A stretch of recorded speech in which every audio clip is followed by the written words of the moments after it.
The airplane's hum was a dull roar in Ellie's ears as she leaned closer to Sam, their hands brushing under the armrest. They were halfway to Chicago, 30,000 feet above the Midwest, when the flight attendant's sharp voice sliced through the cabin. "You two need to stop that. Now." Ellie's heart stopped because all they'd done was hold hands. Ellie Harper, 25, was no stranger to stairs. Growing up in a small Ohio town, she'd learned to wear her defiance-like armor, her short chestnut hair and leather jacket a quiet rebellion against the whispers of tomboy that followed her. But Sam Carter, 26, with her soft blonde waves and gentle smile, was different. She was the warmth Ellie had never known she craved until they met at a Chicago art gallery 2 years ago. That day, Sam's laugh had been a melody, her green eyes a safe harbor, and Ellie had fallen hard. Now, on this flight to visit Sam's family in Chicago, their love was under scrutiny for something as simple as a touch.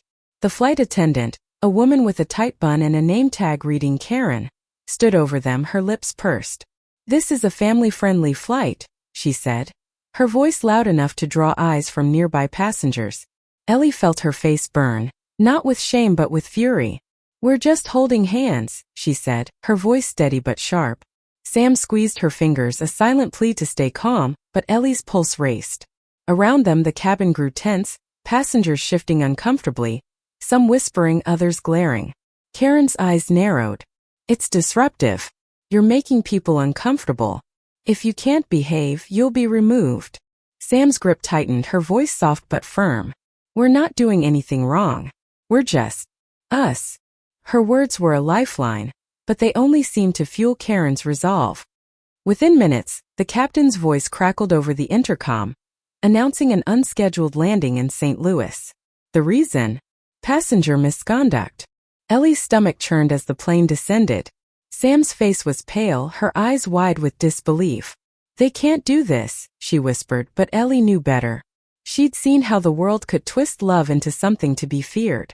When the plane touched down, 2 security officers boarded, their faces blank as they escorted Ellie and Sam off, past rows of staring passengers. One older woman muttered, "Disgusting," under her breath. Another, a young man, looked away, shame flickering in his eyes. Ellie held Sam's hand tighter, her jaw set, refusing to let go even as they were marched through the terminal. Outside, the St. Louis airport was a blur of noise and chaos. The airline representative, a man in a cheap suit, handed them their bags and a curt explanation.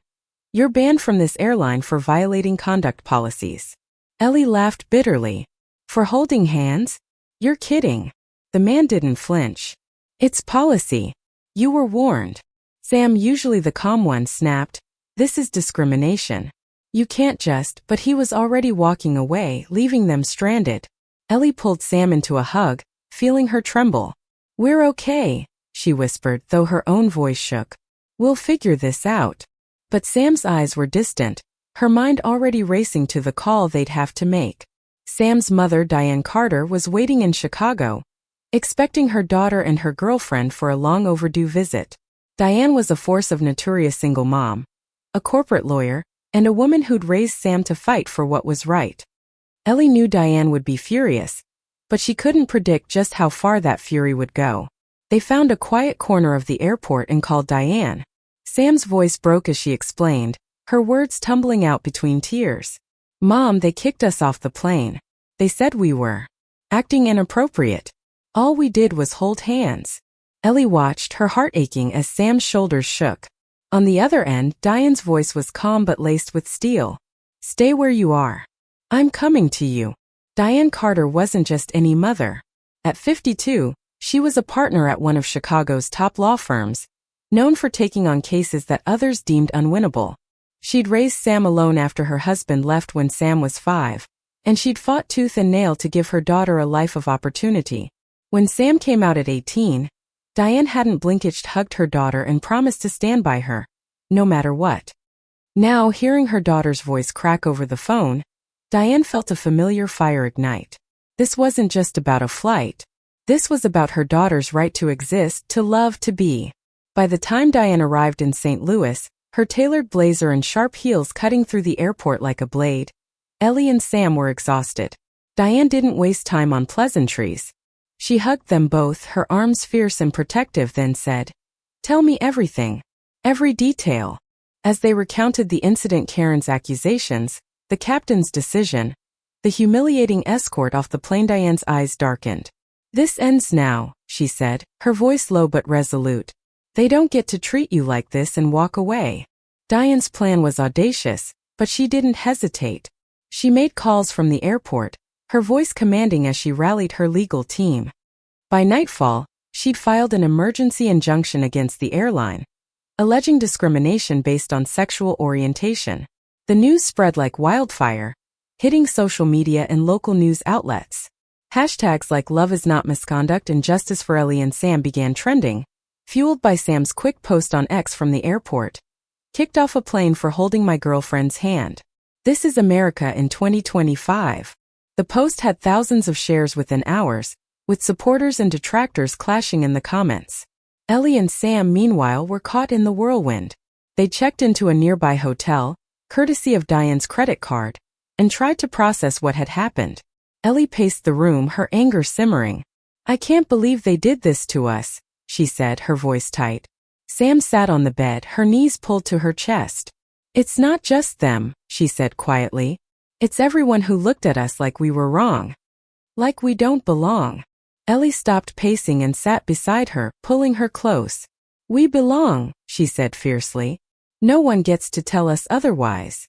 That night, as they lay in bed, Ellie traced circles on Sam's back, her touch a quiet promise. They didn't know what Diane was planning, but they trusted her. Outside, the world was waking up to their story, and the airline was about to face a reckoning it never saw coming. The hotel room in St. Louis was dim, the only light coming from the muted TV flickering with breaking news. Ellie and Sam sat on the edge of the bed, watching as a reporter recounted their story.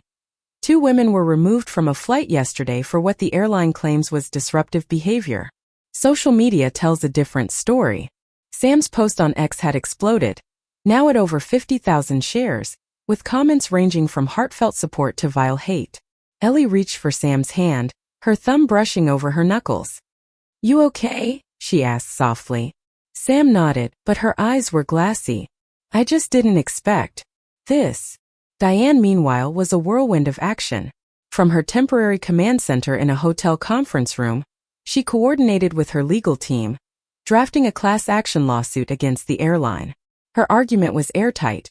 The airline's vague conduct policy was a thinly veiled excuse for discrimination, violating federal anti-discrimination laws. She'd already secured statements from 3 other passengers on the flight who confirmed Ellie and Sam had done nothing but hold hands. One, a college student named Mia, had recorded the incident on her phone, capturing Karen's accusatory tone and the security officer's cold efficiency. The video was now circulating online, adding fuel to the public outcry. By morning, Diane had escalated the fight. She filed a motion to ground the airline's entire fleet, pending an investigation by the Federal Aviation Administration, FAA. It was a bold move, one that sent shockwaves through the industry. The airline's stock plummeted, and news outlets scrambled to cover the story. Diane stood outside the St. Louis courthouse, her voice steady as she addressed a growing crowd of reporters and supporters. "My daughter and her partner were humiliated for being who they are," she said. "This isn't just about them. It's about every person who's been told their love is wrong. We're fighting for justice, and we won't stop until it's done." Ellie and Sam watched the press conference on their hotel TV, stunned. "Your mom is terrifying," Ellie said, half in awe. Sam laughed, the first real laugh since the incident. "She's always been like this. When I was a kid, she sued my school district for cutting arts funding. They didn't know what hit them." Ellie grinned, but her smile faded as she glanced at her phone. The hate comments on Sam's post were growing uglier, accusing them of pushing an agenda or ruining family values. She turned off the screen, her jaw tight. "People are awful," she muttered. Sam pulled her close, resting her forehead against Ellie's. "Not all of them," she said. "Look at the support we're getting. People are marching for us, Ellie. Strangers." It was true across the country. Small protests were forming outside the airline's offices, with signs reading "Love is not a crime" and "Fly with pride."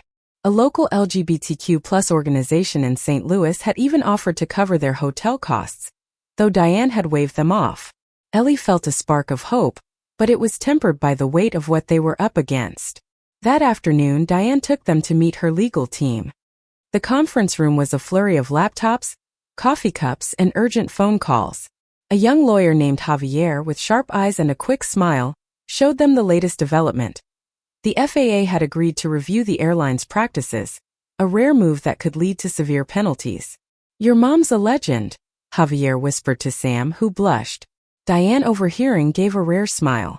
"I'm just a mom who loves her kid," she said, but her tone promised war. As the day wore on, Ellie and Sam faced their own battle. The public eye. A local news station requested an interview, and after some hesitation they agreed. Sitting in front of the camera, Ellie felt exposed, her leather jacket suddenly too heavy. Sam, ever the calm one, spoke first, her voice steady. "We weren't trying to make a statement. We were just being ourselves. If that's a problem for someone, that's their issue, not ours." Ellie nodded, finding her voice. "Love isn't something to be ashamed of. They treated us like criminals for existing." The interview aired that evening, and the response was overwhelming. Support poured in, letters, emails, even flowers sent to their hotel. But so did the hate. Ellie's phone buzzed with a notification from an unknown number. "You're disgusting. Stay out of our skies."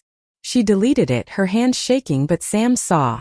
"Don't let them get to you," Sam said, her voice fierce. "They're just scared of what they don't understand." Ellie wanted to believe her, but the words stung.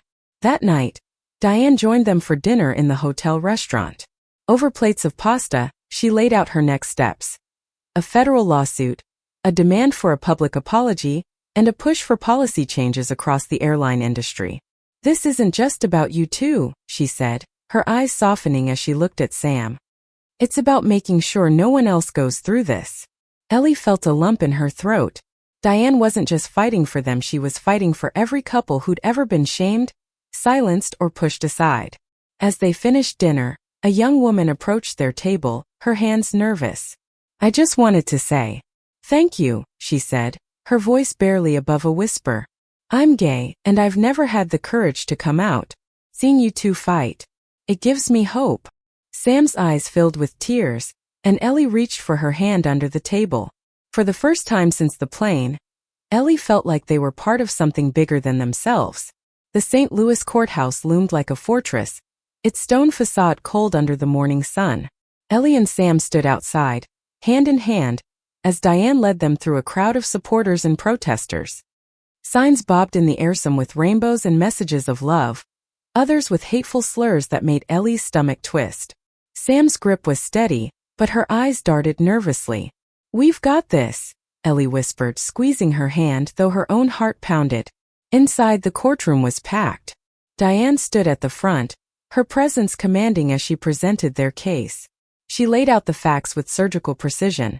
The airline's vague policy, the lack of evidence, the witnesses who'd seen nothing but two women holding hands. She played Mia's video, the flight attendant's voice echoing through the room. "This is a family-friendly flight." Gasps rippled through the crowd as the judge, a stern woman in her 60s, leaned forward, her eyes narrowing. The airline's lawyer, a slick man named Richard, argued that the removal was justified to maintain order. Diane tore his argument apart, citing federal law and precedent cases of discrimination. "My clients were targeted for their perceived sexual orientation," she said, her voice rising. "This isn't about order, it's about prejudice." Ellie watched, awestruck, as Diane dominated the room, her love for Sam fueling every word. But the fight wasn't just in the courtroom. Outside, the story had taken on a life of its own. Protests spread to major cities: Chicago, New York, Los Angeles, with thousands rallying against the airline. A viral campaign called Boycott the Skies gained traction, with celebrities and influencers joining in. Ellie and Sam's faces were everywhere, their story a lightning rod for both hope and hate. Sam struggled with the attention, her quiet nature clashing with the spotlight. "I just want to go home," she admitted one night, curled up in Ellie's arms. Ellie kissed her forehead. "We will. But we're making a difference, Sam. We have to keep going." Diane's legal maneuvering paid off. The judge granted a temporary injunction, halting the airline's operations until a full investigation could be conducted. The news sent shockwaves through the industry, with other airlines scrambling to review their own policies. Diane was relentless, pushing for a settlement that included a public apology, compensation, and mandatory sensitivity training for airline staff. But the airline dug in, refusing to admit fault, their PR team spinning the story as a misunderstanding. Back at the hotel, Ellie and Sam tried to find normalcy. They ordered pizza, watched old rom-coms, and laughed about the time they'd gotten lost on a road trip in Wisconsin. But the weight of the fight was always there. One evening, Ellie found Sam staring at her phone, tears streaming down her face. "What's wrong?" Ellie asked, alarmed. Sam showed her a message from her cousin, a devoutly religious woman who'd cut contact years ago. "You're an embarrassment to the family. Stop this." Ellie pulled Sam into her arms, her own anger flaring. "She doesn't get to define you," she said fiercely. "No one does." The next day, a surprise ally emerged. The college student, Mia, who'd recorded the incident, reached out to organize a rally in St. Louis. She was 19 with a nose ring and a fearless energy, and she'd been inspired by Ellie and Sam's courage. "You're not alone," she told them at a planning meeting. "My girlfriend and we've been too scared to be open. But you're changing that." The rally drew thousands, with Ellie and Sam speaking to the crowd, their voices trembling but strong. "We're not fighting for ourselves," Sam said, her hand in Ellie's. "We're fighting so no one else has to feel like they don't belong." The rally was a turning point. Major news outlets picked up the story, and pressure mounted on the airline.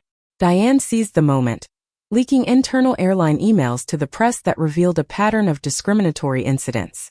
The backlash was swift. More passengers came forward with similar stories, and the airline's reputation crumbled. Ellie and Sam, though, were exhausted. The constant media attention, the hateful messages, the weight of being symbol-sit was too much. One night, Ellie broke down, sobbing into Sam's shoulder. "I just want to love you without the world watching," she said. Sam held her tight, whispering, "We will. This won't last forever." Diane, sensing their strain, pulled them aside. "You're doing something incredible," she said, her voice softer than usual. "But you don't have to carry this alone. Let me handle the rest." Ellie nodded, grateful, but the fight was far from over. The airline was preparing a counterattack, and Diane was ready to meet them head-on. The airline's counterattack came swiftly. A week after the rally, they released a statement claiming Ellie and Sam had been disruptive beyond holding hands, alleging they'd argued with the flight attendant and disturbed other passengers. It was a lie, but it gained traction among conservative outlets, who painted the couple as agitators. Ellie's blood boiled as she read the headlines, her fists clenched. "They're trying to bury us," she said, pacing their hotel room. Sam, scrolling through X, shook her head. "They're scared. This is all they've got." Diane was unfazed. She'd anticipated the smear campaign and had her team ready with evidence. Passenger statements, Mia's video, and even a leaked memo from the airline instructing staff to monitor same-sex couples. At a press conference, she dismantled the airline's claims, her voice cutting through the room like a blade. "They want to rewrite the story," she said, holding up the memo. "But the truth doesn't bend." The crowd erupted in cheers, and the hashtag #TruthOverLies trended for days. Behind the scenes, Diane was negotiating a settlement. The airline, facing mounting losses and a PR nightmare, was starting to crack. They offered a private apology and a cash payout, but Diane rejected it. "This isn't about money," she told them. "It's about accountability." She demanded a public apology, policy reform, and a donation to an LGBTQ+ advocacy group. The airline balked, but the pressure was relentless. Boycotts were costing them millions, and the FAA investigation was uncovering more violations. Ellie and Sam, meanwhile, were struggling to stay grounded. The constant scrutiny was suffocating, and the hate mail hadn't stopped. One letter, slipped under their hotel door, called them sinners who'd burn for this. Ellie wanted to scream, to fight back, but Sam was quieter, retreating into herself. One night, as they lay in bed, Sam whispered, "Do you ever wish we just stayed quiet?" Ellie turned to her, her heart aching. "Sometimes," she admitted. "But then I think about that girl at the rally, the one who said we gave her hope. That's worth it, Sam. You're worth it." The turning point came unexpectedly. A whistleblower from the airline, a former flight attendant named Sarah, came forward with a bombshell. The airline had a history of targeting LGBTQ+ passengers, with internal training materials labeling same-sex affection as potentially disruptive. Sarah's testimony, backed by documents, was a death blow. The airline stock tanked, and their CEO issued a public statement promising immediate action. Diane saw her chance and pushed harder, securing a meeting with the airline's board. The meeting was tense, held in a sleek Chicago office with floor-to-ceiling windows. Diane, flanked by her legal team, laid out her terms: a public apology broadcast nationally, a $10 million donation to LGBTQ+ charities, and a complete overhaul of the airline's policies. The board resisted, but Diane held firm. "You can fight this and lose everything," she said. "Or you can do what's right and start rebuilding." After hours of negotiation, they agreed to her terms with one condition: Ellie and Sam would need to appear at the press conference announcing the settlement. The idea terrified Sam. She'd always been private, and the thought of standing before the world felt like exposing her soul. Ellie, too, was hesitant. She was tired of being a symbol. But Diane sat them down, her voice gentle but firm. "This isn't just about you," she said. "It's about every person who's been made to feel less than. You can show them they're not alone." Sam took a deep breath, her hand finding Ellie's. "Okay," she said. "For them."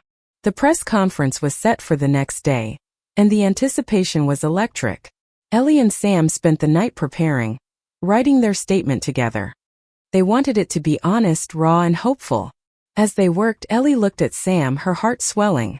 "I'd go through this all again for you," she said. Sam smiled, her eyes shining. "I know.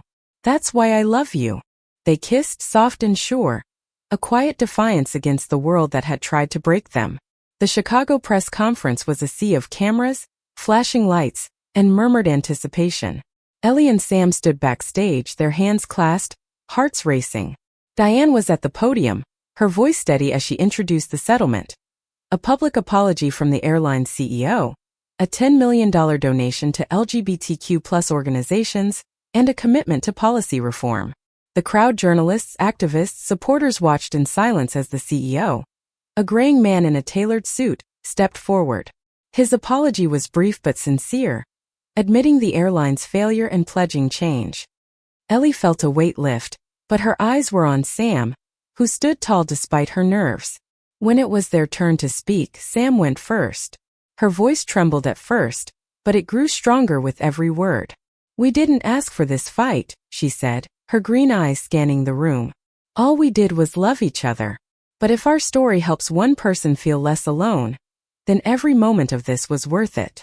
Ellie followed, her voice raw with emotion. "Love isn't a crime. It's not a disruption. It's who we are, and we won't hide it." The room erupted in applause, and Ellie felt Sam's hand squeeze hers, a silent vow. The aftermath was a whirlwind. The settlement was hailed as a landmark victory, with headlines praising Ellie, Sam, and Diane as heroes. The airline implemented new training programs, and other carriers followed suit, wary of similar backlash. Diane's law firm took on more discrimination cases, her reputation cemented as a champion for justice. But for Ellie and Sam, the real victory was quieter. They returned to their Chicago apartment, exhausted but whole, ready to reclaim their lives. Months later, they sat on their balcony, watching the city lights.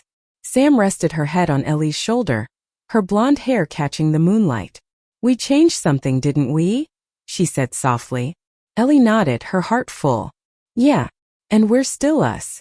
They'd received letters from people across the country, teens coming out to their families, couples emboldened to live openly, even the flight attendant Sarah, who'd found the courage to leave her job and advocate full-time. The hate hadn't disappeared. There were still cruel comments, judgmental stares. But Ellie and Sam had each other, and they had Diane, who'd become more than a Moth-era warrior who'd grounded an airline for her daughter's love. They'd also gained a community, strangers who'd become allies like Mia, who was now studying law, inspired by their fight. The world wasn't perfect, but it was better because they'd refused to back down. As the sun set over Chicago, Ellie pulled Sam close, their fingers intertwined. "You're my home," she whispered. Sam smiled, her eyes bright with tears. "And you're mine." Their kiss was soft, unhurried, a promise that no airline, no hate, no fear could break.